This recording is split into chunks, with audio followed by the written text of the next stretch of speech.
Dear students, today we are going to discuss scientific techniques given by F.W. Taylor. ये scientific techniques of management भी कहलाती हैं। हमने पढ़ा है कि F.W. टेलर ने 4 प्रिंसिपल्स दिए हैं मैनेजमेंट के। कौन से मैनेजमेंट के? साइंटिफिक मैनेजमेंट के। अब इन 4 प्रिंसिपल को फॉलो करने के लिए इन्होंने कुछ टेक्निक्स बताई हैं। उन टेक्निक्स को हमें फॉलो करना चाहिए ताकि ये प्रिंसिपल आसानी से इम्प्लीमेंट हो सकें। अब ये देखें कि ये टेक्निक्स क्या हैं, इनको हम 1 बाय 1 डिस्कस करेंगे। तो इसके अंदर पहला क्या आता है?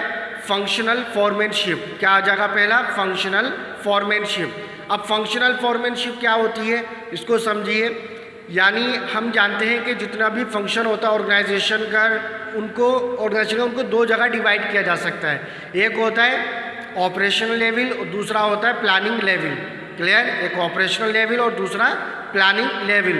अब ऑपरेशनल लेवल क्या है? जिसके अंदर एक्चुअल वर्क किया जा रहा है, यानी वर्कर्स काम कर रहे हैं, फैक्ट्री के अंदर वर्क हो रहा है। और प्लानिंग लेवल क्या हुआ?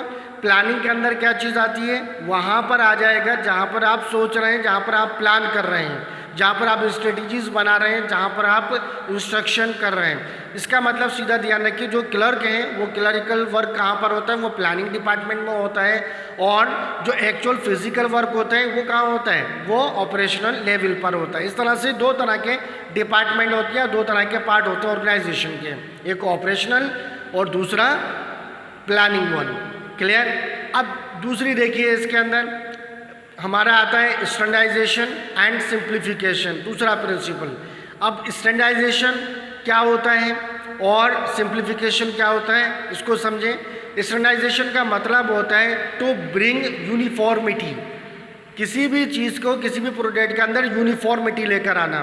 हम कहते हैं ना इस स्कूल का बहुत अच्छा सा स्टैंडर्ड है या उस ऑर्गेनाइजेशन का बहुत अच्छा स्टैंडर्ड है। स्टैंडर्ड का मतलब क्या होता है? यानी सारी चीज़ें एक सी हैं, ठीक है, सब एक ही तरह की यूनिफॉर्म पहने हुए हैं। अब अगर मान लीजिए कोई अलग तरीके से, दूसरा तीसरी तरीके से, चौथा पाँचवें तरीके से पहनना है, उसको अलग अलग तरीके से आ जाएगा, तब वहाँ पर क्या होता है? वो स्टैंडर्ड नहीं होता है, यानी यूनिफॉर्मिटी नहीं होती है। क्लियर?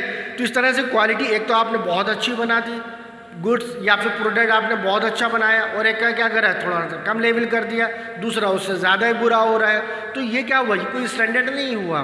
क्लियर? स्टैंडर्ड होना चाहिए, यानी एक सा होना चाहिए। अगर बुरा है तो सब बुरा है, तो हम कह देंगे बुरा स्टैंडर्ड है, ख़राब स्टैंडर्ड है वहाँ पर। और अगर बैड स्टैंडर्ड कह देंगे उसे, अच्छा है तो हम कहेंगे भाई गुड स्टैंडर्ड है, वहाँ पर बहुत अच्छा हाई स्टैंडर्ड है।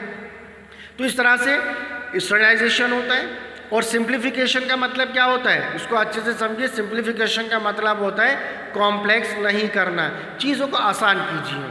हम जानते हैं कोई भी मेथड है, कोई भी वर्किंग है या कोई भी फंक्शन है, उसको हम क्या करते हैं? उलझा देते हैं। उसके इतने स्टेप बना देंगे, उसके इतने रूल्स बना देंगे कि हमें खुद भूल जाते हैं कि आखिर किस तरह से शुरू करना है, कहाँ से चलना है और कहाँ पे ख़त्म करना है। क्लियर? तो इनको क्या करना चाहिए? सिंप्लीफाई करना चाहिए। क्लियर? सिंप्लीफाई का मतलब होता है इजी वर्क और कम से कम स्टेप हो उसके अंदर, ओके, कॉम्प्लेक्सिटी ना हो। तो ये स्टैंडर्डाइजेशन एंड सिंप्लीफिकेशन हो गया। फिर उसके बाद आती है स्टडीज़ आती हैं इनकी। पहली स्टडी देखेंगे हम फैटीग स्टडी, ये सब वर्क स्टडीज़ भी कहलाती हैं। इनको आप चाहें तो एक साथ भी डिस्कस कर सकते हो और इनको अलग अलग भी। तो थर्ड वन हम लेंगे यहाँ पर फैटीग स्टडी। तो फैटीग स्टडी का मतलब क्या होता है? फैटीग का मतलब समझ लीजिए थकान है, टायर्डनेस है। आप थक जाते हैं, कोई भी वर्क करते हैं तो जाहिर बात है थकान होती है। तो इसमें यह कहा जाता है थकान को दूर करने के लिए क्या चाहिए आपको? रेस्ट चाहिए। रेस्ट के लिए क्या होगा? इंटरवल्स होंगे।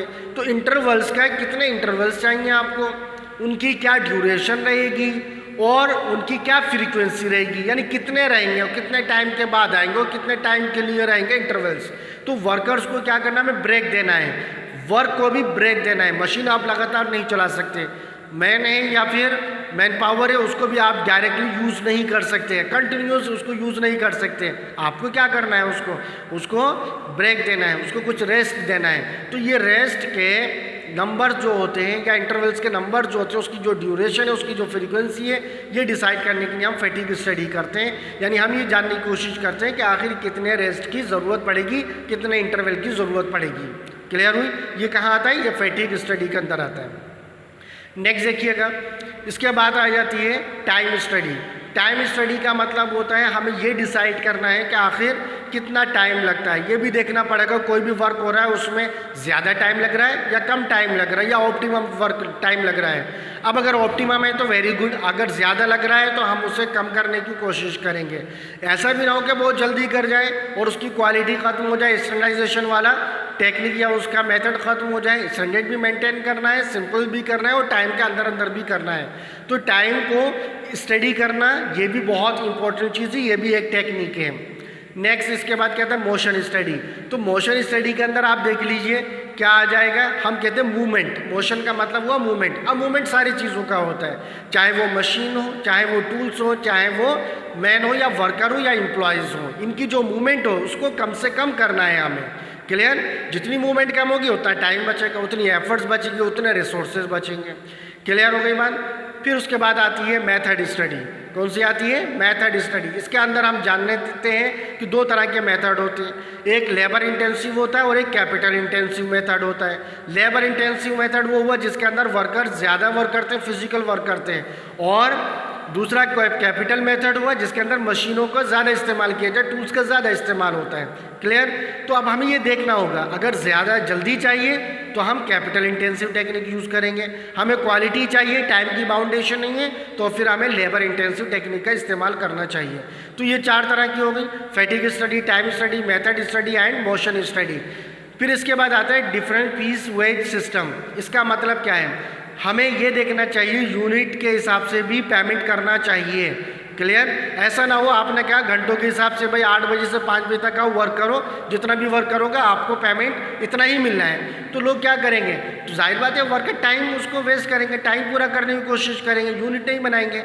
लेकिन अगर आप ये चाहते हो, क्या चाहते हो कि यूनिट बनने चाहिए, तो आप डिसाइड कर दो कि भाई अगर आपने 2 यूनिट बनाई तो आपको इतना पेमेंट मिलेगा, 4 यूनिट आपने कंप्लीट कर ली तो आपको इतना मिलेगा। तो पीस के हिसाब से उसको डिवाइड कर दीजिए उसकी वेजेस। क्लियर? तो ये कहलाता है डिफरेंट पीस वेज सिस्टम, जब यूनिट के हिसाब से पेमेंट दिया जाता है। फिर उसके बाद आता है मेंटल रेवोल्यूशन। मेंटल रेवोल्यूशन क्या होता है? ये होती है सोच। देखिए अच्छे से ध्यान रखिए, वर्कर्स की या एम्प्लॉयज़ की जब तक आप सोच नहीं बदलेंगे, उसका मेंटल रेवोल्यूशन नहीं करेंगे, तब तक मैनेजमेंट सक्सेसफुल हो ही नहीं सकता। ओके, ये सबसे इंपॉर्टेंट चीज़ है। सोच क्या होनी चाहिए? सोच ये होना चाहिए कि ऑर्गेनाइजेशन का फ़ायदा करना है। ये किसके पॉइंट ऑफ व्यू से? ये होना चाहिए वर्कर्स के पॉइंट ऑफ व्यू से। और मैनेजमेंट के पॉइंट ऑफ व्यू से क्या होना चाहिए? That is the development of the worker और द एम्प्लॉयज़। मैनेजमेंट का काम है वो डेवलपमेंट करे, किसका? एम्प्लॉयज़ का। और एम्प्लॉयज़ क्या सोचें? वो ऑर्गेनाइजेशन के डेवलपमेंट के बारे में सोचें। जब तक ये मेंटल रेवोल्यूशन नहीं होगा तब तक हमने पढ़ा था वहाँ पर हार्मनी और डिस्कॉर्ड वाला प्रिंसिपल भी अचीव नहीं हो सकता। तो ये इस तरह से ये टेक्निक्स हैं जो कि FW टेलर ने दी थी। Hope you have understood.